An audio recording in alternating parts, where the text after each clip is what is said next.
carro flex já faz parte do nosso dia a dia. Esses automóveis são capazes de funcionar com mais de um combustível. E é aí que surge a dúvida: abastecer o álcool ou gasolina?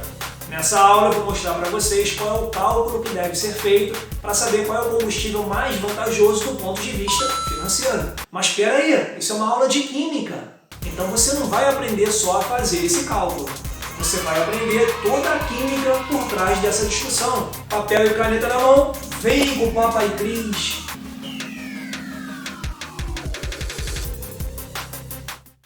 Chegamos aí então no segundo momento do nosso estudo de termoquímica. Lembrando, galera, que a gente já estudou aqui a representação das reações exotérmicas e endotérmicas. Esse foi o nosso primeiro momento de estudos. Se você não assistiu essa aula ainda, corre lá e assiste. Só para a gente lembrar, existem processos que liberam energia e existem processos que absorvem energia. Se eu estiver do lado de uma reação que está liberando energia, uma reação exotérmica, galera, esse calor vai chegar em mim. Porque a reação, ela libera energia para as suas vizinhanças. Então, quando você estiver do lado de uma reação exotérmica, a sensação que você vai ter é que está quente, que está saindo calor ali, então a sensação é de quente. Agora, se estiver dentro de um recipiente aqui, ocorrendo uma reação que absorve energia, ela vai absorver energia das vizinhanças. Se eu colocar a mão nesse recipiente, eu vou ter a sensação de estar frio, porque vai roubar calor da minha mão. A reação para ocorrer, ela absorve energia, absorve calor. Então a sensação de um processo endotérmico, a nossa sensação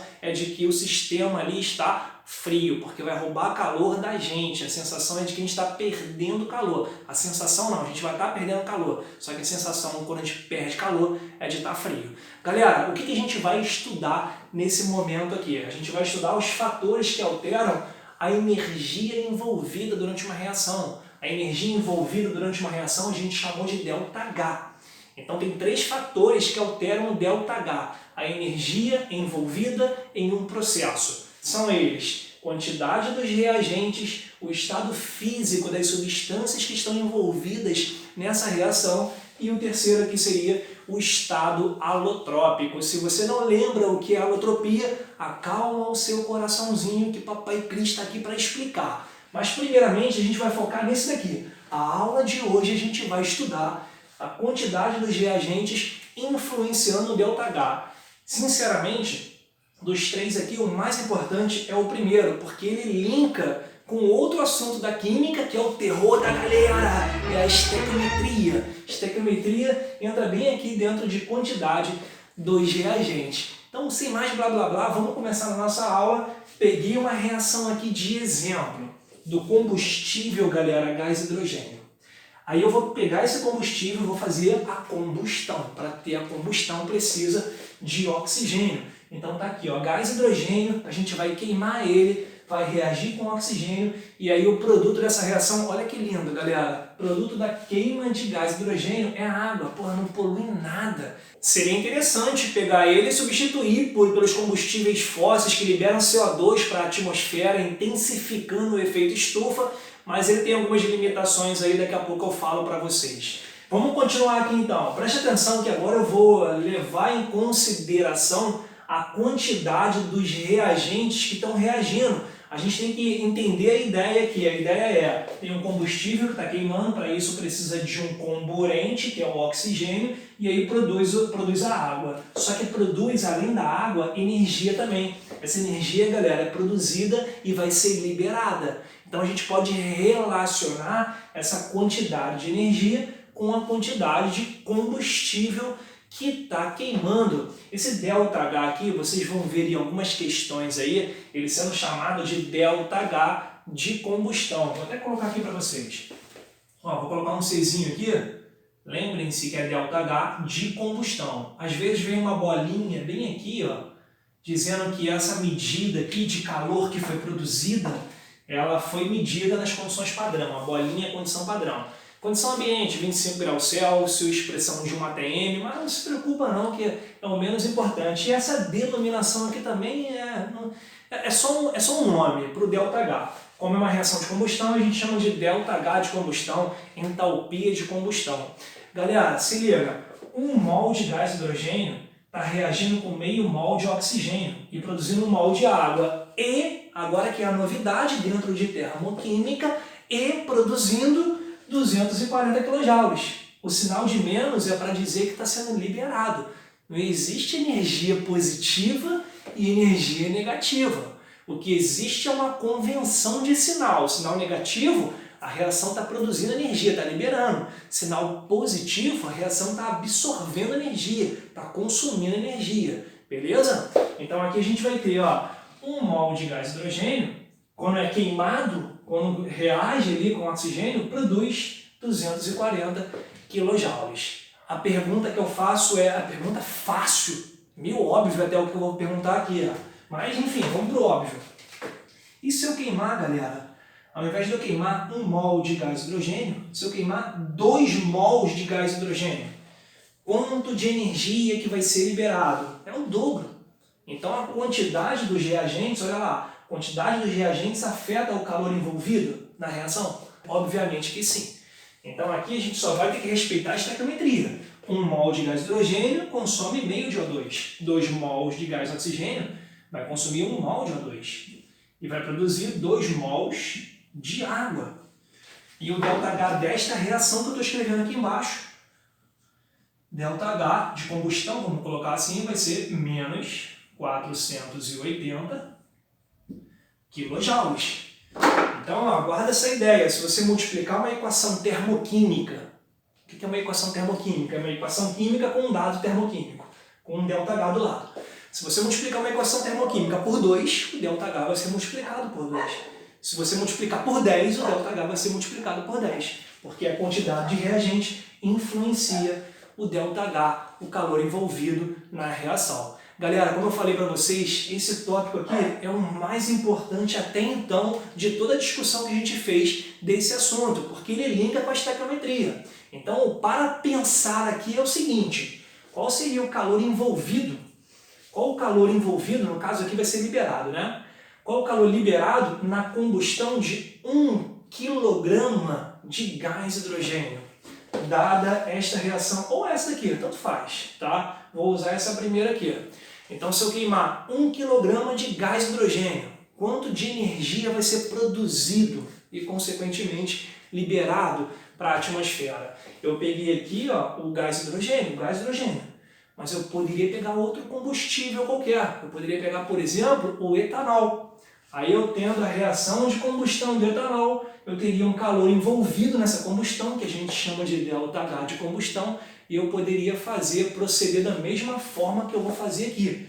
Eu vou fazer para o gás hidrogênio. Se vocês entenderem a ideia, você pode fazer para o etanol, você pode fazer para a gasolina, você pode fazer para o diesel, desde que você tenha o ΔH de combustão e a equação de combustão destes combustíveis. Então vamos lá, mão na massa agora, vamos ver como é que a gente faz essa continha. É um problema de estequiometria. Se você tem dificuldades na estequiometria, talvez você ache difícil essa parte aqui. Mas eu garanto a vocês que é bem tranquilo o que a gente vai ver aqui. Galera, qualquer problema de estequiometria, a gente começa assim, da reação temos. Da reação temos. Olha o que a reação nos diz. Vou considerar essa primeira aqui. 1 mol de gás hidrogênio, quando reage, consome meio mol de O2, produz, esse 1 mol de gás hidrogênio produz 1 mol de água e produz 240 kJ. Então vou escrever assim, 1 mol de gás hidrogênio, quando reage, produz 240 kJ. Ah, professor, mas você não colocou o sinal negativo. Você só coloca o sinal, só leva de fato em consideração o sinal quando você escreve ΔH, tá? Mas enfim, poderia escrever aqui menos 240, mas não precisa. Aí a pergunta que foi feita é a seguinte: beleza, e 1 kg de gás hidrogênio, quando for queimado, vai produzir quanto de energia, galera? X kJ. Obviamente eu não posso multiplicar cruzado aqui, fazer minha regra de 3 do jeito que está aqui. Tem que estar unidade embaixo de unidade. Quilojoules, quilojoules, maravilha, show de bola. Aqui mol e quilograma, não pode. Então eu vou pegar esse 1 mol de gás hidrogênio e vou passar para gramas. Aí você vai ter que ir lá na tabela periódica e ver a massa atômica do elemento químico hidrogênio. Galera, é 1 U, tá? 1 grama por mol. Cuidado que isso aqui é H2, são 2 hidrogênios. Então 1 mol de gás hidrogênio, vou passar isso daqui para gramas. Vão ser 2 gramas. Cuidado com isso. Então, em outras palavras, quando nós queimarmos 2 gramas de gás hidrogênio, vão ser liberados 240 kJ. 2 gramas de gás hidrogênio produz 240 kJ. A pergunta é, e 1 quilograma? Gente, quilo é sinônimo de 10 a 3. Ó, 1 quilograma. É só multiplicar por 1000. Tranquilo? Aí faz essa continha aí, obviamente não erra essa conta, não faz besteira agora. X vai dar 120 vezes 10 a 3 quilojoules. Galera, é energia pra caramba. Se nós quisermos colocar em notação científica, ou seja, o número que multiplica a potência de 10 está entre 1 e 10, né? Vai ficar 1,20 vezes 10, e aí? 10 a 5 ou 10 a 1? Tem que saber fazer isso daqui, galera. A grande dificuldade dos alunos em química não é nem a química, é dívida com a matemática. Então tem que estar treinando essas continhas aí. Isso daí vai dar 1,20 vezes 10 a 5 quilojoules. Galera, preste atenção aqui agora. Essa quantidade de energia aqui é alta. Tá? O gás hidrogênio ele é o combustível mais eficiente em questão energética. 1 quilograma dele, a gente fez as contas aqui, ó, libera essa quantidade de energia. Isso aqui é para cada 1 quilograma de gás hidrogênio. Se vocês fizessem essas mesmas continhas aqui, tendo, obviamente, o ΔH de combustão do etanol, vocês iriam ver que o gás hidrogênio libera 4 vezes mais energia do que 1 quilograma de etanol. E libera mais energia também do que a gasolina. Por que a gente não usa o gás hidrogênio como combustível, já que ele é mais eficiente em questão energética? Porque é um gás, galera. O gás hidrogênio, só para vocês terem ideia, se nós tivermos 1 kg de gás hidrogênio, ele vai ocupar um volume. E aí você pode fazer essa continha aí. É só usar aquela equação, PV/RT. Se estiver na condição de temperatura de 25 graus Celsius, de pressão de 1 atm, se você fizer essa continha, você vai ver que ele ocupa um volume de 12.000 litros. 1 kg de gás hidrogênio ocupa um volume de 12.000 litros. Gente, 1 kg de etanol ocupa um volume um pouquinho maior do que 1 litro.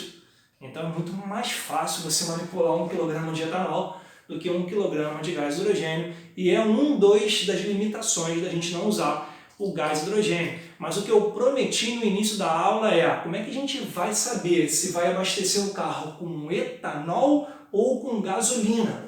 Aí você teria que fazer a conta. A mesma conta que eu fiz para o gás hidrogênio, você teria que fazer a conta para 1 kg de etanol. Quanto de energia libera? E 1 kg de gasolina. Quanto de energia libera? Aí a gente vai ver que a gasolina libera mais energia. Então é mais eficiente a gasolina. Por exemplo, imagina que você foi num posto qualquer de gasolina e a gasolina, né? Vamos botar aqui, ó, G de gasolina. Ela esteja custando R$ 5,00 o litro. R$ 5,00. E o álcool, galera, esteja custando R$ 4,00 o litro. E aí? Qual que você vai abastecer? Qual que está mais em conta?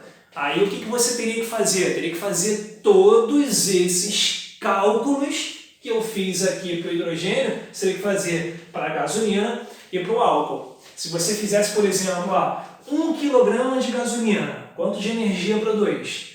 E 1 kg de álcool, quanto de energia produz? Vocês iriam ver, obviamente, tem que ter o ΔH de combustão da gasolina, tem que ter o ΔH de combustão do etanol. Eu não vou fazer todos esses cálculos aqui, que é uma trabalheira desgracenta. Mas o caminho você já sabe, seguir. E aí vocês iriam observar que o álcool, ou melhor, a gasolina, é em torno de 60% mais eficiente do que o álcool, etanol, né?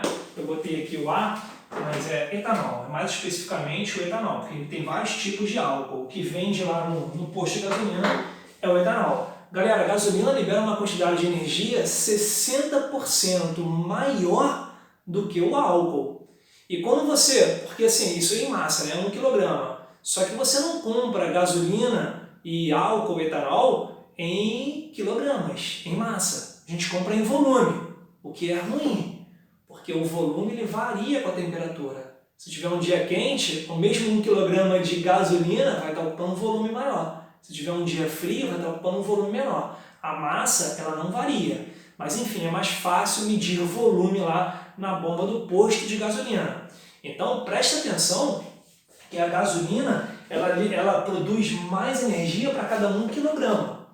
Só que você compra por litro.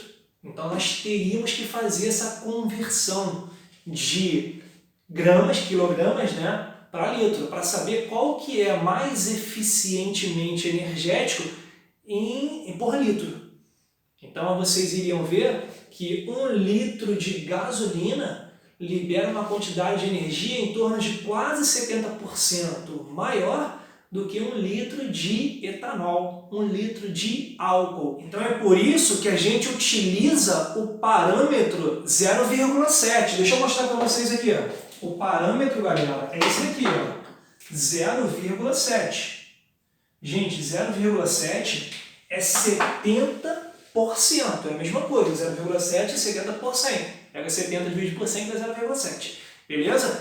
Por quê, galera? Se o preço do etanol tiver exatamente 70% o valor do preço da gasolina, então compensa. Tanto faz você abastecer o carro com etanol ou você abastecer o carro com gasolina. Agora, se o etanol tiver o preço dele, né, menor do que 70% do valor da gasolina, aí vale a pena você abastecer com etanol, porque compensa essa diferença aí energética, essa eficiência energética.